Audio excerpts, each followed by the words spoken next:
গণভোটে হা বলার জন্য আমরা একটু বেশি বলেছি, কিন্তু বর্তমান প্রধানমন্ত্রীও বলেছেন। রংপুরের জনসভায় সেখানে গিয়ে আবেগ আপ্লুত হয়ে আবু সাইদকে সম্মানিত করতে গিয়ে তিনি বলেছিলেন যে গণভোটে আপনারা হা বলুন।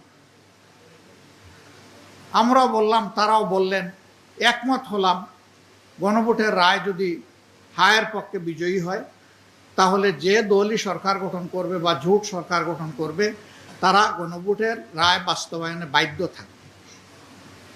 কিন্তু না, যে ইলেকশন হলো ওনারা দেখলেন যে যে কোনো কায়দায় হোক ওনারা মোর দেন 2/3 পেয়ে গেছেন।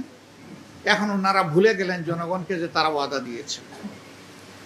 আমরা সংসদ আহ্বানের পাশাপাশি সংস্কার পরিষদেরও সভা আহ্বানের দাবি জানালাম।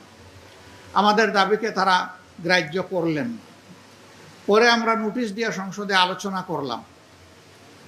তারা জবাব দিলেন, দিতে গিয়ে বললেন এইটা বাংলাদেশের সংবিধানে নাই এবং এটি হচ্ছে একটা অন্তহীন প্রতারণার দলিল।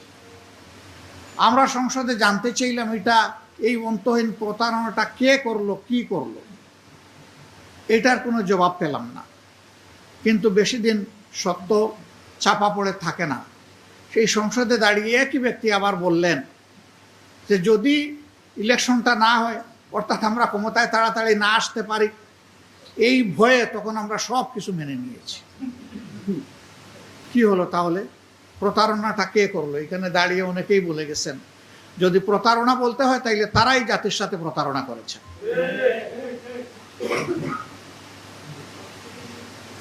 অসুবিধাটা কোথায়?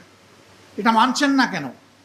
দানাই পানাই করে এখন সংবিধান সংশোধন কমিটি, কমিশন এগুলা গঠন করার কথা বলেন কেন?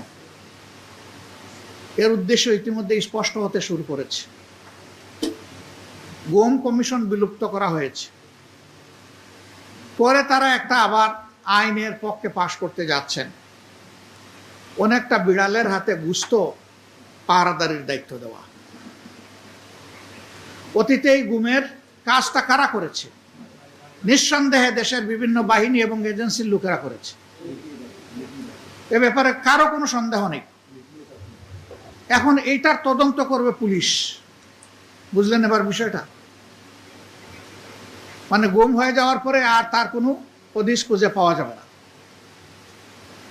এই পুলিশ গত ফ্যাসিস্ট আমলে কি করেছে আমরা সবাই বুঝি। এমনকি তদন্ত করতে গিয়ে একটা ছেলেকে পিটিয়ে শীতলক্ষার একটা কাহিনী বানিয়েছিল। এক মেয়ে অপহরণের পরে তাকে ধর্ষণ করা হয়েছে, তাকে খুন করা হয়েছে, শীতলক্ষাতে তার পেটে পাথর বেঁধে বস্তা বেঁধে তাকে ফেলে দেওয়া হয়েছে।